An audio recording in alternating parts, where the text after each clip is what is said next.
जय हिंद। स्वागत है आपका इंग्लिश ग्रामर के मिसलेनियस प्रैक्टिस सेट नंबर 15 में, जिसमें हम मिसलेनियस टाइप के प्रश्न देखते हैं। लेकिन इस सेशन की बात करें तो इसमें अधिकतर आपको एरर डिटेक्शन से प्रश्न देखने को मिलेंगे और कुछ प्रश्न जो होंगे वो फिलर से होंगे।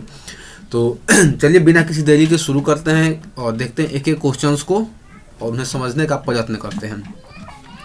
सबसे पहला प्रश्न देखिए। सबसे पहला जो प्रश्न है हमारा एरर डिटेक्शन से है। इसमें हमें एरर को डिटेक्ट करना है कि सेंटेंस के किस पार्ट में एरर है। क्वेश्चन कर रहा है all students of this institution ought to abides by the rules and instruction provided. हमें इस सेंटेंस में एरर को डिटेक्ट करना है, तो चलिए एक एक करके सभी को देखते हैं। सबसे पहला पार्ट कर रहा है all the students of this institution, यहाँ पे कोई दिक्कत नहीं है। दूसरा पार्ट कह रहा है ऑट टू अबाइड्स बाई, और तीसरा पार्ट कह रहा है द रूल्स एंड, और चौथा पार्ट कह रहा है इंस्ट्रक्शन प्रोवाइडेड। इस पार्ट में कोई दिक्कत नहीं है, इधर भी सब ठीक लग रहा है, इधर भी सब ठीक लग रहा है। दिक्कत हमको लग रहा है पार्ट 2 में, यानी इसमें यहाँ पे लिखा हुआ है ऑट टू, OUGHT। ऑट के साथ टू का प्रयोग होता है हमेशा, इस बात को भी याद रख सकते हैं आप। और ऑट टू एक क्या है, तो एक मॉडल एक्सुलरी वर्ब है। क्या है? Modal auxiliary verb. और याद रखिएगा मॉडल एक्सुलरी वर्ब हमेशा अपने बाद क्या लेता है? V1 लेता है। मॉडल एक्सुलरी वर्ब हमेशा अपने साथ V1 लेता है। जैसे कि अगर हम सेल की बात करें, विल की बात करें, शुड की बात करें, वुड की बात करें, मस्ट की बात करें, कैन की बात करें, कुड की बात करें, सब क्या है? मॉडल एक्सुलरी वर्ब है और ये हमेशा अपने बाद क्या लेता है? V1 लेता है। लेकिन यहाँ पे अबाइड जो है V1 नहीं है, V5 है। इसलिए हमारा सेंटेंस का जो ये बी वाला पार्ट है, यानी कि ये वाला पार्ट जो है गलत है। यहाँ पे हम लिखेंगे ऑट टू अबाइड बाई, और अबाइड के साथ फिक्स्ड प्रीपोजिशन बाई का भी प्रयोग होता है। इस बात को भी आप याद रख सकते हैं। ठीक, तो एक सेंटेंस में 3 चीज़ आप याद रखिएगा कि ऑट के साथ टू का हमेशा प्रयोग होता है, ये भी फिक्स्ड है। और किसी भी मॉडल एक्सुलरी वर्ब के बाद हम हमेशा V1 का प्रयोग करते हैं। और तीसरा चीज़ कि अबाइड अपने साथ फिक्स्ड प्रीपोजिशन बाई लेता है। तो इसलिए सेंटेंस के इस पार्ट में ऑट टू अबाइड्स बाई की जगह क्या होगा? ऑट टू अबाइड बाई होगा। ठीक, तो हमारा यही आंसर हो जाएगा। नेक्स्ट क्वेश्चन को देखते हैं। अगला प्रश्न, he has been living in Paris since 3 months। बहुत ही इजी प्रश्न है। ही हैज़ बीन, बिल्कुल कोई दिक्कत नहीं है, चूँकि वाक्य जो है प्रेजेंट परफेक्ट कंटिन्यूअस टेंस में है, तो इसलिए हैज़ बीन के बाद V4 का प्रयोग हुआ है, ये भी ठीक है। इन पेरिस जगह का नाम है, तो इन पेरिस ये भी सही है। सिंस 3 months नहीं होगा, क्योंकि 3 months जो है ये दिखा रहा है पीरियड ऑफ टाइम को, पीरियड ऑफ टाइम। ठीक, और पीरियड ऑफ टाइम के लिए हमेशा हम फॉर का प्रयोग करते हैं। और लेकिन अगर पॉइंट ऑफ टाइम रहता तो वहाँ पे हम प्रयोग करते सिंस का। तो 3 months जो है ये पीरियड ऑफ टाइम है। अब यहाँ पे आप कंफ्यूज हो सकते हैं कि आखिर कैसे पता करें कि कौन पीरियड ऑफ टाइम है और कौन पॉइंट ऑफ टाइम है। तो मेरे अनुसार मैंने इसको महसूस किया है कि अगर समय हमें ये बताए कि काम कब से शुरू हुआ है, काम कब से शुरू हुआ है, तो वो हम पॉइंट ऑफ टाइम में जाएंगे। ठीक, और वहाँ पे सिंस का प्रयोग करेंगे। जैसे कि हम कहेंगे 9 बजे से, मंडे से, ठीक, 2005 से, तो कोई काम कब से शुरू हो रहा है उस वह पॉइंट ऑफ टाइम कहलाता है। लेकिन काम कितना देर हुआ वो पीरियड ऑफ टाइम बताता है। जैसे 5 घंटों से, 5 दिनों से, 5 महीनों से, 5 वर्षों से, ये क्या बता रहा है? पीरियड ऑफ टाइम, काम कितना समय हुआ। ठीक, तो यहाँ पे कह रहा है 3 months से क्या बता है? पीरियड ऑफ टाइम बता रहा है। इसलिए हमें यहाँ पे सिंस की जगह क्या करना पड़ेगा? फॉर का प्रयोग करना पड़ेगा। तो सही क्या होगा sentence? He has been living in Paris for 3 months, यानी कि सेंटेंस के किस पार्ट में है? तो ये सी वाले पार्ट में। सिंस 3 months नहीं होगा, फॉर 3 months होगा। ठीक, उम्मीद है समझोगे इसको। चलिए नेक्स्ट प्रश्न देखते हैं हम। This news paper has a biggest circulation among morning papers. ये भी बहुत ही ईजी प्रश्न है, आर्टिकल से संबंधित ये प्रश्न है। ठीक है, याद रखिएगा हमेशा सुपरलेटिव डिग्री, सुपरलेटिव डिग्री किसे कहते हैं? जब तुलना 2 से अधिक के बीच में की जा रही है या समूह के बीच में की जा रही है, सबसे। जैसे कि ही इज, जैसे कि कह सकते हैं, चलिए और क्या, टॉल क्या है? कंपैरेटिव डिग्री है। टॉलर क्या है? माफ कीजिएगा, टॉल जो है पॉजिटिव डिग्री है, टॉलर कंपैरेटिव डिग्री है, और टॉलेस्ट क्या है? ये सुपरलेटिव डिग्री है। तो ये जो टॉलेस्ट यानी कि सुपरलेटिव डिग्री अपने साथ हमेशा, अपने साथ नहीं, अपने पहले हमेशा क्या लेता है, तो द लेता है, यानी कि द प्लस सुपरलेटिव डिग्री, याद रखिएगा, द प्लस सुपरलेटिव डिग्री। ठीक, तो इसलिए ए बिगेस्ट सर्कुलेशन नहीं होगा, द बिगेस्ट सर्कुलेशन होगा, यानी कि ए के जगह हम द का प्रयोग करेंगे, द बिगेस्ट सर्कुलेशन, क्योंकि बिगेस्ट क्या है, सुपरलेटिव डिग्री है, और सुपरलेटिव डिग्री अपने पहले क्या लेगा, द लेगा। तो इसलिए हमारा सेंटेंस कौन सा किस पार्ट में है, तो इस पार्ट में है, यानी कि सी वाले पार्ट में। चलिए नेक्स्ट क्वेश्चन को देखते हैं हम। One of the biggest, one of the biggest job we all face in combat is to overcome fear. अब याद रखिएगा यहाँ पे हमेशा वन ऑफ, एनी ऑफ, ठीक, इन सब के बाद जो नाउन आता है हमेशा प्लूरल नाउन आता है। ठीक, वन ऑफ के बाद एनी ऑफ के बाद हमेशा नाउन कैसा आता है, प्लूरल आता है।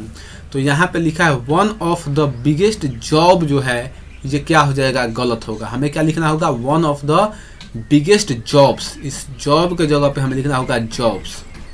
ठीक, तो सही आंसर हो जाएगा बी वाला, द बिगेस्ट जॉब के जगह हम क्या लिखेंगे, द बिगेस्ट जॉब्स। ठीक, नेक्स्ट क्वेश्चन का चलते हैं हम। Mister Sharma asked the new Qamar if he would minded working let that day. इस प्रश्न में आपको दिक्कत नहीं होना चाहिए, क्योंकि शायद जो पहला प्रश्न था ऐसा ही था। कह रहा है मिस्टर शर्मा आस्क्ड, कोई दिक्कत नहीं है, पास्ट टेंस में सेंटेंस है। The new Qamar if he would minded, तो यहाँ पे पास्ट टेंस है, तो इसलिए यहाँ पे वुड का प्रयोग हुआ है, कोई दिक्कत नहीं है। लेकिन अभी अभी मैंने आपको बताया कि मॉडल एक्सुलरी वर्ब हमेशा अपने बाद क्या लेता है, V1 लेता है। तो वुड भी तो मॉडल एक्सुलरी वर्ब भी है, लेकिन अपने बाद क्या लिया है, V3 लिया है, इसलिए ये वाला पार्ट गलत हो जाएगा। इसको सुधारने के लिए हम क्या करेंगे, इस माइंडेड के जगह हम सिर्फ केवल माइंड लिखेंगे, केवल क्या लिखेंगे, mind, if he would mind, क्योंकि वुड है मॉडल एक्सुलरी वर्ब, और मॉडल एक्सुलरी वर्ब हमेशा अपने बाद V1 ही लेता है। ठीक, इस उम्मीद में कि आप इस बात को समझ गए होंगे। आगे चलते हैं हम। यहाँ पे भी ईयर को डिटेक्ट करना है। All newly hired employees must submitted to a background check. यहाँ भी सेम ईयर है, यहाँ भी क्या है, सेम ईयर है। All newly hired employees must क्या है, मॉडल एक्सुलरी वर्ब, और मॉडल एक्सुलरी वर्ब हमेशा क्या लेता है, अपने बाद V1 लेता है। लेकिन यहाँ पे हमने सबमिटेड का प्रयोग किया है, इसलिए ये सबमिटेड जो है गलत है। सबमिटेड की जगह हमें सबमिट लिखना होगा। तो इस प्रकार हम लोगों का आंसर हो जाएगा बी, मस्ट सबमिटेड नहीं होगा, मस्ट सबमिट होगा। Next, no sooner had she walked in the door when he was already yelling at her. वह अपने no sooner had she walked in the door when he was already yelling at her. देखिए यहाँ पे याद रखिएगा, जब कोई भी सेंटेंस में आपको नो सूनर दिखाई दे, नो सूनर का होता है ज्यों ही, क्या होता है, ज्यों ही। नो सूनर जब भी आपको सेंटेंस में दिखाई दे दे और आगे कुछ फिलर हो, भरना हो, ठीक, तो वहाँ पे हम नो सूनर के साथ हमेशा देन का प्रयोग करते हैं। ठीक, जैसे बोथ के साथ एंड का प्रयोग करते हैं, नॉट ओनली के साथ व्हाट ऑल्सो का प्रयोग करते हैं, आइदर के साथ और का प्रयोग करते हैं, नाइदर के साथ नॉर का प्रयोग करते हैं। इसी प्रकार नो सूनर के साथ हमेशा हम देन का प्रयोग करते हैं। ठीक, तो इसीलिए no sooner had she walked in the door, यहाँ पे जो वेन आपको दिखाई दे रहा है हमेशा यही लिखता है, हमेशा वेन लिखता है, और वहाँ पे हमें देन लिखना होता है। ठीक, तो यानी कि हम लोगों का सही आंसर हो जाएगा सी वाला, जो है इसमें एरर है। No sooner had she walked in the door then he was already yelling at her. ठीक, तो चलिए नेक्स्ट क्वेश्चन पर चलते हैं। अब there was hardly few food left by the time we got there. There was hardly few, जब हम लोग वहाँ पहुँचे बहुत ना के मात्रा में, कुछ ही थोड़ा मात्रा में जो था वहाँ पे खाना बचा हुआ था। ठीक, तो यहाँ पे देख लेते हैं हम। देयर वाज हार्डली, कोई दिक्कत नहीं यहाँ पे। Few food left, by the time में कोई दिक्कत नहीं है। वी गॉट देयर, देखिए यहाँ पे याद रखिएगा फूड जो है, फूड यानी कि भोजन। भोजन क्या बताता है? भोजन मात्रा को दिखाता है, भोजन मात्रा में ही ना होता है, ठीक। तो याद रखिएगा दो वर्ड होते हैं, एक होता है फ्यू और एक होता है लिटिल। इन दोनों के प्रयोग में आदमी कंफ्यूज हो जाता है अधिकतर, लेकिन याद रखिएगा आप, फ्यू जो है ये नंबर के लिए होता है, इसका प्रयोग नंबर के लिए होता है, और लिटिल का प्रयोग क्वांटिटी के लिए होता है, यानी कि मात्रा के लिए। तो there was hardly few food, तो फूड जो है भोजन, ये मात्रा को मात्रा में व्यक्त किया जाएगा, इसलिए यहाँ पे हम फ्यू का प्रयोग नहीं करेंगे, लिटिल का प्रयोग करेंगे। लिटिल का, किसी का? लिटिल का। There was little food left, बिल्कुल ना के बराबर खाना बचा था जब हम लोग जब तक हम लोग वहाँ पे पहुँचे। तो इसलिए यहाँ पे फ्यू नहीं होगा, यहाँ पे फ्यू को रिप्लेस करेगा little. So now move to the next question. Everyone have his own ideas, but the best way to bring up children.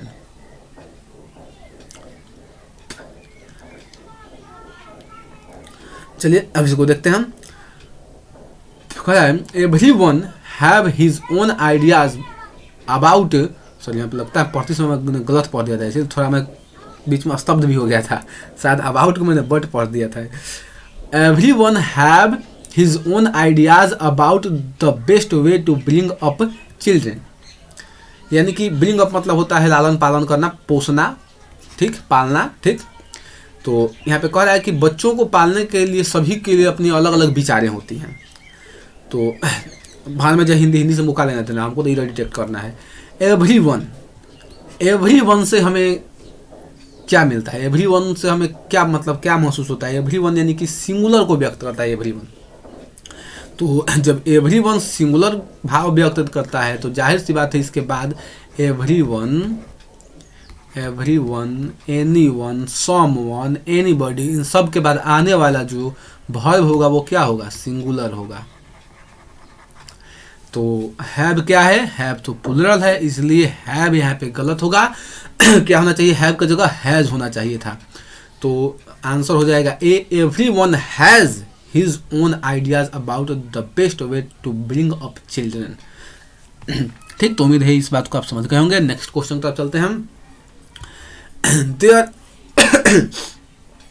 There aren't much weekends between now and Christmas. There aren't much weekends between now and Christmas. इस sentence के किस part में error है? There aren't में कोई दिक्कत नहीं, यहाँ पे देखिए मच, यहाँ पे भी याद रखिएगा मच जो है, मच और मोर दो चीजें होती हैं। मच जो है ये भी मात्रा को दिखाता है, और मोर जो है ये भी नंबर को दिखाता है। ठीक, यानी कि हम ऐसा भी कह सकते हैं जो मच है इसका प्रयोग अनकाउंटेबल नाउन के लिए करते हैं, और मोर का प्रयोग जो होता है काउंटेबल नाउन के लिए हम करते हैं। ऐसे भी इसको हम व्यक्त कर सकते हैं। तो जो वीकेंड्स की बात की जा रही है तो यहाँ पे हम मच का प्रयोग नहीं करेंगे, यहाँ पे हम मोर का प्रयोग करेंगे। किस चीज़ का? मोर का। There aren't more weekends. अब बहुत से वीकेंड नहीं बचे हैं बिटवीन अब और क्रिसमस, यानी कि अब ऐसे समान अर्थ में कह सकते हैं क्रिसमस में अब बहुत ज़्यादा समय नहीं बचा है। ठीक, तो there aren't more weekends between now and Christmas. तो मच की जगह क्या हो जाएगा? मोर हो जाएगा। तो हमारा वाक्य सही हो जाएगा। नेक्स्ट देखते हैं। Will you do to me a favour. यहाँ पे तो आप लोगों को आंसर दिख रहा होगा क्योंकि ये पढ़ने में भी थोड़ा अटपटा लग रहा है। Will you do to me a favour. तो विल यू में तो कोई दिक्कत नहीं है क्योंकि यू अपने साथ विल लेता है। डू टू मी यहाँ पे दिक्कत है क्योंकि यहाँ पे जो ये टू है अनिवार्य रूप से लगा हुआ है, ये गलत है। टू नहीं होगा, कुछ नहीं होगा, सीधे हम बोलेंगे will you do me a favour. क्या बोलेंगे हम? Will you do me a favour. बस यहाँ पे टू जो है गलत लगा था, तो यहाँ पे टू की कोई ज़रूरत नहीं है, तो इसलिए हम लोगों का आंसर हो जाएगा बी। ठीक, नेक्स्ट क्वेश्चन देख लेते हैं हम। Atul's habit of delaying his work put his colleagues to a lot of trouble. ठीक, इस सेंटेंस के किस पार्ट में होगा? Atul's habit of delaying his work. Atul का जो काम को देरी करने की जो उसकी आदत है, किसी भी काम को करने में देरी करता है, वह इसकी जो ये आदत है, कहा गया his work put his colleagues, उसके सहकर्मियों को क्या करता है? मुश्किल में डाल देता है। उसके सहकर्मी जो है, कलीग्स मतलब होता है किसी ऑफिस में काम करने वाले जो सहकर्मी होते हैं उन्हीं को कलीग्स कहते हैं। तो Atul's habit of delaying his work put his colleagues to a lot of troubles, उन लोगों को मुश्किल में, बहुत सारे मुश्किलों में डाल देता है। तो यहाँ पे आपको एक याद रखना पड़ेगा, फिक्स्ड क्या बोलते हैं, फिक्स्ड प्रीपोजिशन का एक टर्म है जिसको इडियम कहेंगे शायद। ठीक, हम याद रखिएगा, to put someone in trouble, into trouble, माफ कीजिएगा, इनटू ट्रबल। इसका अर्थ होता है मुश्किल में डालना या किसी को परेशानी में डालना। क्या इसका अर्थ हुआ? किसी को, इसको नोट कर लीजिएगा, किसी को परेशानी में डालना, परेशानी में डालना। ठीक, तो पुट हिज कलीग से to a lot of trouble नहीं होगा, into a lot of troubles. यहाँ पे टू के जगह हम क्या लिखेंगे? इनटू। ठीक, ये फिक्स्ड है, तो इसको याद रखिएगा, to put someone into trouble, किसी को परेशानी में डालने के लिए हम टू पुट समवन इनटू का प्रयोग करते हैं, इसलिए यहाँ पे टू के जगह इनटू का प्रयोग होगा। नेक्स्ट देखते हैं, हु इज ये क्वेश्चन पिछले वाले सेट में भी हुआ था। Who is responsible dash implementing Agnipath scheme.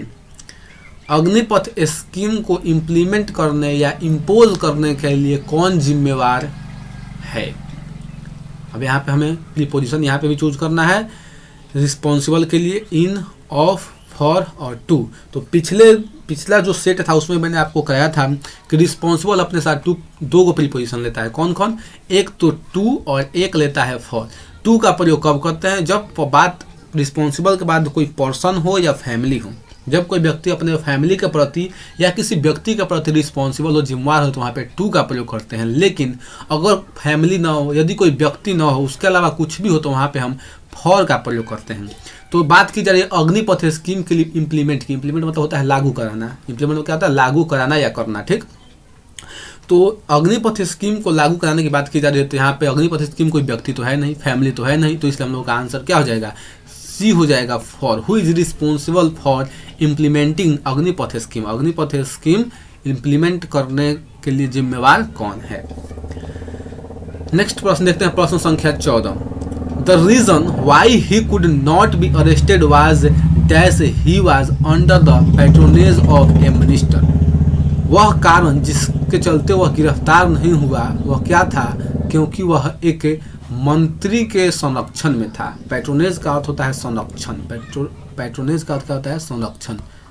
यानी कि वह एक मंत्री के संरक्षण में था, इसीलिए वह गिरफ्तार नहीं हो सका। ठीक, तो याद रखिएगा यहाँ पे भी इस तरह के सेंटेंस फिलर में आपको देखने को मिलेंगे या फिर ईरर में देखने को मिलेंगे। ठीक, ये जो सेंटेंस है यहाँ पे देखिए क्या करेगा। सबसे पहले आपको सेंटेंस पे द दे देगा, द रीजन वाई दे देगा, और फिर यहाँ पे कुछ लिखा रहेगा और आगे आपको दे देगा बिकॉज। और आप लोग देख कर भी यहाँ पर अधिकतर लोग बिकॉज ही सोचे होंगे। ठीक, तो याद रखेगा जब भी आपको सेंटेंस में द रीजन वाई दे दे और आगे बिकॉज दे दे तो इसको काट देना है, बिकॉज नहीं होता है, क्योंकि द रीजन पहले ही दे चुका है। ठीक, तो द रीजन जब पहले दे चुका है तो आगे हम बिकॉज का प्रयोग नहीं करेंगे। द रीजन वाई अगर दिया हुआ हो तो वहाँ पे हम दैट का प्रयोग करते हैं। The reason why he could not be arrested was that he was under the patronage of a minister, क्योंकि वह एक मंत्री के संरक्षण में था। तो आंसर ए हो जाएगा। Next, the dash of Delhi does not suit me. इस सेंस पे आधारित है, दिल्ली का क्या है जो मुझे सूट नहीं करता है? वेदर, सराउंडिंग, ह्यूमिडिटी और क्लाइमेट। तो देखिए दिल्ली का वेदर हो सकता है क्या? वेदर इसलिए नहीं होगा क्योंकि वेदर जो होता है सुबह कुछ और होता है, शाम को कुछ और होता है, दोपहर में कुछ और होता है, रात को कुछ और होता है। तो किसी आदमी को ऐसा नहीं है कि सुबह मतलब अगर मान लीजिए आप दिल्ली जाते हैं तो ऐसा थोड़ी है कि सुबह शूट करेगा, शाम को शूट नहीं करेगा, दिन में शूट करेगा, दोपहर में शूट नहीं करेगा, ऐसा तो कुछ नहीं होता है। तो वेदर यहाँ पे नहीं होगा। सराउंडिंग भी नहीं होगा, इन दोनों काटते हैं। ह्यूमिडिटी, आर्द्रता थोड़ी सूट करता है नहीं करता है, तो यहाँ पे एक ही आंसर हो सकता है क्लाइमेट। बेस्ट आंसर होगा climate. The climate of Delhi, जो दिल्ली की जलवायु है वो मुझे सूट नहीं करती है, तो सही आंसर इसका डी होगा। ये सेंस और वर्ड पे आधारित क्वेश्चन था। Next, I do not no dash Radha will come here और नॉट। मैं नहीं जानता कि राधा यहाँ आएगी या नहीं आएगी। याद रखिएगा, इस तरह के जो फिलर होते हैं वहाँ पे हम इफ़ और वेदर दोनों का प्रयोग करते हैं, लेकिन यहाँ पे ऑप्शन में तो दोनों दिया हुआ है, हमें तो एक ही चुनना है। तो इसका भी एक उपाय है, यदि आपको सेंटेंस में और नॉट दिखाई दे दे और इसके पहले भरना हो तो याद रखिएगा हमेशा वेदर भरिएगा। इसके पहले क्या भरिएगा? हमेशा वेदर भरिएगा। कह रहा है I do not know whether Radha will come here और नॉट, आएगी या नहीं, अनिश्चितता है।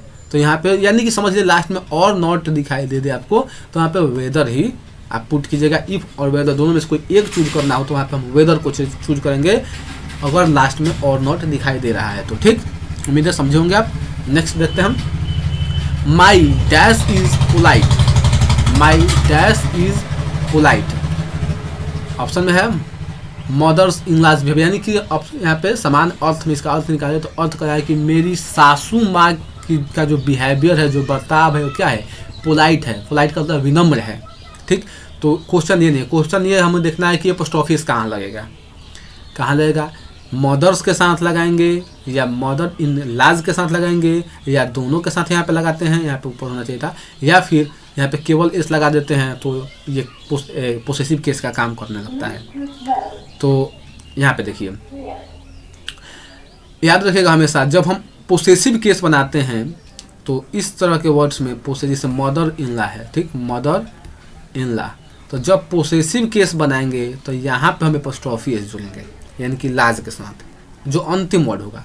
लेकिन अगर यही इस यहाँ पे पोसेसिव केस, लेकिन यही अगर हम प्लूरल बनाना होगा तो प्लूरल बनाना होगा तो हम मदर्स में एस जोड़ेंगे, मदर्स इन लॉ, याद रखिएगा। ठीक, तो ये हो जाएगा प्लूरल नाउन।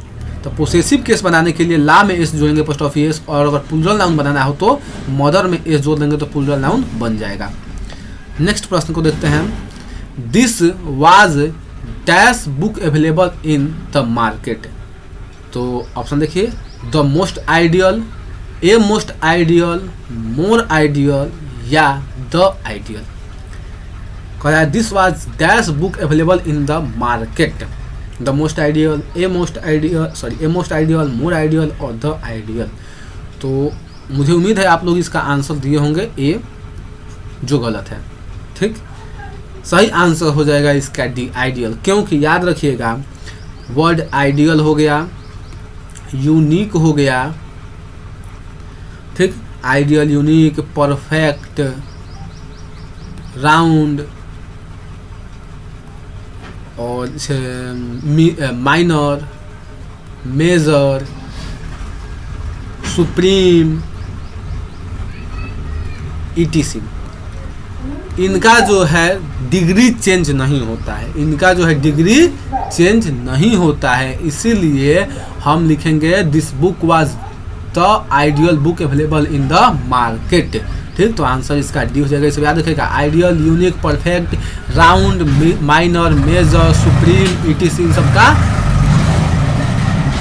सबका जो है डिग्री चेंज नहीं होता है। ठीक, तो चलिए नेक्स्ट अब देखते हैं 19वां प्रश्न, it is strange that you do not no dash.